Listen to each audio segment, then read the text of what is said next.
que afeta a coagulação do sangue por falta de proteínas específicas no organismo para isso. Cerca de 13 mil brasileiros convivem com a doença, que tem tratamento pelo SUS, mas a desigualdade na estrutura de saúde prejudica esse atendimento. Pois é, esse é um dos desafios para os pacientes e tudo começa com o diagnóstico, como explica a diretora da Associação Brasileira de Pessoas com Hemofilia, a Abrafem, Mariana Leme Batasa. O diagnóstico precoce da hemofilia é muito importante porque todo sangramento vai ter uma repercussão futura. Não é só naquele momento do sangramento que existe uma lesão no tecido. Os principais sangramentos da hemofilia acontecem nas articulações e nos músculos.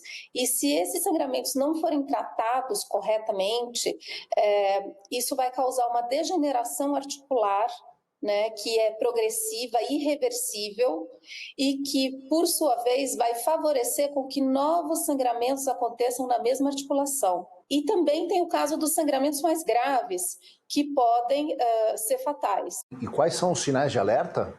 Os sinais são aqueles hematomas aumentados, né? Principalmente na criança pequena, a gente percebe que quando a criança se bate, quando a gente se bate, né? A gente fica com um roxo, fica com um edema, né, na pele.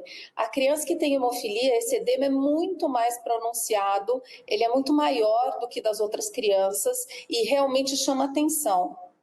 Um outro sinal é, por exemplo, o sangramento que acontece depois de vacina ou de alguma injeção intramuscular, porque a agulha, né, no músculo pode provocar um sangramento muscular. E um outro sinal é articular, né? Se uma criança, por exemplo, resiste a um movimento, ela não quer mover aquela articulação, então, por exemplo, o cotovelo, o joelho, né, quando os bebês começam a engatinhar e depois a caminhar, eles podem sofrer uma hemorragia dentro da articulação, e isso é extremamente doloroso. Aquela criança vai mostrar esses sinais, né, vai chorar bastante, e ela não deixa mover aquele membro. Como é feito o tratamento da doença? O tratamento é feito através dos centros de tratamento de hemofilia, né, do SUS no Brasil, e ele é feito basicamente com a reposição antecipada do fator de coagulação que esse paciente não produz. Então, se no caso ele tem hemofilia A, ele não produz o fator 8, ele tem que fazer reposição endovenosa desse fator 8. Tanto se ele tiver um sangramento, e aí são doses para tratar sangramento, quanto o tratamento preventivo, que é para evitar que ele venha a ter um sangramento. Então, ele vai fazer essas doses com uma frequência, uma regularidade que varia de 3 vezes por semana a 5, ou eventualmente até 7 vezes por semana, para que ele tenha uma quantidade de fator no sangue que possa evitar esses sangramentos espontâneos. Qual é a forma hoje ou a urgência para a garantia de direitos da população hemofílica? O tratamento no Brasil é muito bem estruturado, a gente tem uma política nacional de sangue, né? As compras de medicação são centralizadas, feitas pelo governo federal, que envia para os estados, e os estados enviam para os centros dentro de cada estado, né? E a gente tem uma estrutura de centro de tratamentos também muito organizada. Apesar disso, ainda existe muita inequidade no tratamento, né? Os pacientes que moram, principalmente longe das capitais, eles têm um acesso muito menor aos centros de tratamento, porque eles são poucos e o número varia de acordo com o estado, né? E também porque as equipes desses centros de tratamento, que deveriam ser equipes multidisciplinares, né, com hematologista, enfermeiro, psicólogo, assistente social, dentista, fisioterapeuta, ortopedista, farmacêutico, na maior parte das vezes, essas equipes não estão completas nos centros de tratamento.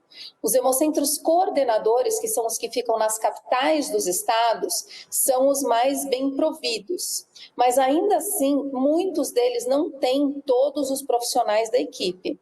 E isso acaba trazendo um tratamento, de alguma forma, deficitário. Por conta de todas essas implicações na vida do paciente, o portador da hemofilia, ele tem direitos específicos e como buscar esses direitos, a efetividade desses direitos?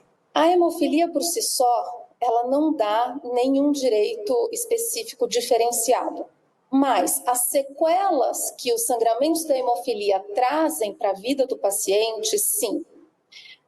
Aqui a gente tem um grande problema que a gente tem tentado trabalhar, inclusive, né, dentro da legislação, porque essa definição de que a partir de que ponto esse paciente tem uma sequela articular que configura deficiência física, esse exame tem que ser feito por peritos especializados em hemofilia. Então, eles têm que buscar o centro de tratamento de hemofilia e solicitar para o médico um laudo específico, né? Os assistentes sociais também dos centros de tratamento podem orientá-lo em relação a como fazer esse trâmite para que ele tenha os direitos que a lei preconiza, que são os mesmos direitos das pessoas que têm deficiência. Jornal da Tarde termina aqui. Ótima tarde para você. Uma boa tarde e até amanhã, ao meio-dia. Tchau, tchau. Tchau.